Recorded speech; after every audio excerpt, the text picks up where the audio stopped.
We are only 62 days away from Ohio State football kicking off their 2024 season against Akron, and they are favored to beat the Akron Zips by 50.5 points. To even get to that point where you are favored to beat, I don't care what the opponent is, by 50.5 points, especially considering the new clock rules, you've made it. You're considered to be one of the best, if not the best team in the country. And given how much Ohio State returns this year, how they've recruited, how they've developed, and just all those things combined, it makes sense why they're viewed that way. How do you get to that point, though? Will you develop at a high level? Ohio State has done that. In fact, they've developed at an elite level at certain positions, and you recruit at a high level. You bring in multiple blue chip players, which Ohio State, out of their 21 total commits, has 17 blue chip commits, and they have more than fulfilled the blue chip ratio. They currently have more than 80% of their roster made up of 4- and 5-star players. You develop well, you recruit well, the combination of that results in one of the better teams in all of college football. What I want to talk to you about today are players that are, in some cases, all-time great in regards to high school, and who you will no doubt see on the football field, some performing at an elite level when they enroll and eventually start for the Ohio State Buckeyes. I'm going to talk about the positives of this class, some of the awesome commitments that Ohio State has, and some needs of the team, particularly on the offensive line. Welcome back, fellow football fanatics. It's College Football with Sam. Before we continue, if you can help this channel out, help us to produce the best Big Ten football content on YouTube, please hit that like button, as it helps us to reach more people, gets us into the algorithm, and just does this channel wonders. And also, for your own sake, subscribe to the channel and click the notification bell so that you can get notified when I release more college football content as it relates to the Big Ten, whether that's Ohio State, Michigan, the whole Big Ten for predictions, the new former Pac-12 teams in USC, UCLA, Oregon, Washington. We cover all 18 Big Ten teams, and I'm trying to get more into recruiting.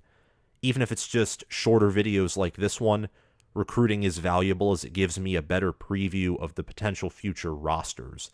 Even with the new transfer portal and NIL era that makes recruiting in particular more chaotic, many of these players that are committed to Ohio State will still remain with the Buckeyes, and you will see many of them at some point on the field contributing in a variety of ways.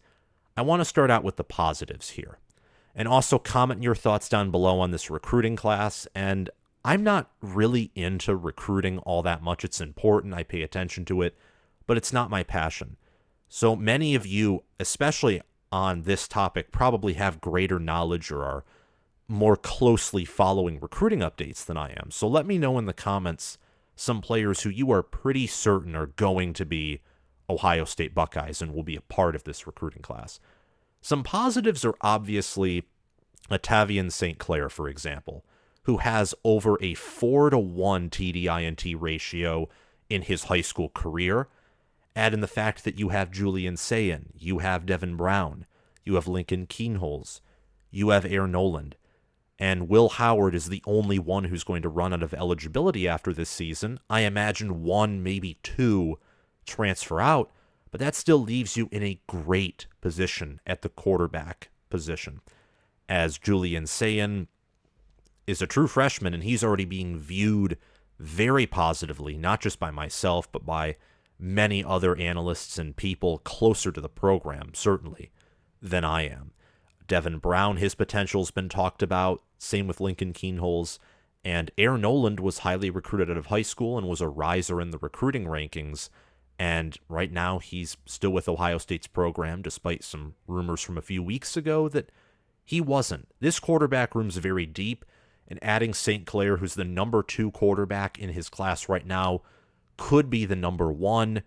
He's 6'4", I think 225 pounds, and he's not even a senior in high school yet. His senior year is still coming up. Rated a 98 overall player by 24/7 Sports. He's rated higher by 24/7 Sports than the composite rankings, and 24/7 Sports is the most accurate recruiting site. It's why I use it. It's why Josh Pate uses it. It's why others use it in particular. So having him is a huge positive. What may be an even bigger positive is the fact that 11 blue chip defensive players are a part of this class. 11. The majority of blue chip players, the majority of players, period, amen, are on the defensive side of the football. Now, Ohio State's 2023 recruiting class was kind of a meme, not in a bad way, but in the sense that you thought to yourself, well, darn, Brian Hartline, because Carnell Tate, Brandon Innes, and Noah Rogers were the top 3 players of the class, and they were all wide receivers. Like, that was just looking at things from face value, because recruiting, as much as I sometimes criticize it because, look, development's obviously more important, same with scheming than recruiting, but with Ohio State, they scheme pretty well, even if there are some criticisms. This coaching staff is one of the best in the country, so at that point, recruiting is really what you pay attention to with Ohio State, along, of course, with staff moves, but I've already talked about that a ton. The players at the top of the recruiting class are typically going to be better than the players at the bottom. Sometimes that changes, because 3 stars sometimes are better than 5 stars as things go along in college football. But in comparison to previous Ohio State recruiting classes, some previously, others it's been this way, because recruiting classes are obviously fluid, but for the 2025 recruiting class, some of the best players are on the defensive side of the ball. Devin Sanchez, Naeem Offord, Fahim Delane, Tarvos Alford, Zion Grady, Zahir Mathis, London Merritt. I mean, a majority of the top-rated players in this class are on the defensive side of the ball. This staff has done a wonderful job recruiting on defense, and the fact that the top 2 corners are committed tells me that Ohio State's secondary may be as great as it was last year for years to come if they continue to recruit this way, if they retain Tim Walton, if they're able to lock down Jim Knowles for the long term. I know he interviewed for the Duke head coaching job, but pay him more money, and Jim Knowles is older, hasn't been a head coach in a while. So if he can stay there, same with much of this defensive staff, with the way they're recruiting and how they put everything together last year, Ohio State's defense will be set for years to come. And this is the number 1 class of the 2025 cycle for now, and they'll definitely add more players to push for an all-time class. They could lose players, for example. I don't know exactly who this high school kid's name was. I forget, ashamedly so, although I don't necessarily follow recruiting tightly. He was crystal balled to Ohio State and went to Oregon, but he was a highly rated cornerback, and Ohio State already had the number 1 and number 2 cornerback in the country. To almost land that number 3 cornerback just shows how good this staff is at recruiting. And when you want early playing time and when Oregon has the resources to compete with Ohio State, you're not always going to win those battles against those other schools. But there will be more recruits that follow and join this 2025 recruiting class. Before we get back to this content and talk about some areas of need for this class, though, I want to give a shout out to my Patreon page and to my Patreon members. If you want to receive a shout out, have your name featured on the screen in the beginning/middle of every video and always at the end with a shout out, and if you're an All-American or Heisman member, you get bonus content. If you're a Heisman member, you get to direct message me, and you get free signed College Football with Sam merchandise if you're choosing after 6 months of membership. Whatever membership you want, or even if you're unsure if you want to join my Patreon page, at least check it out via the links in the description or down below in a reply to the pinned comment, and I would appreciate that a lot.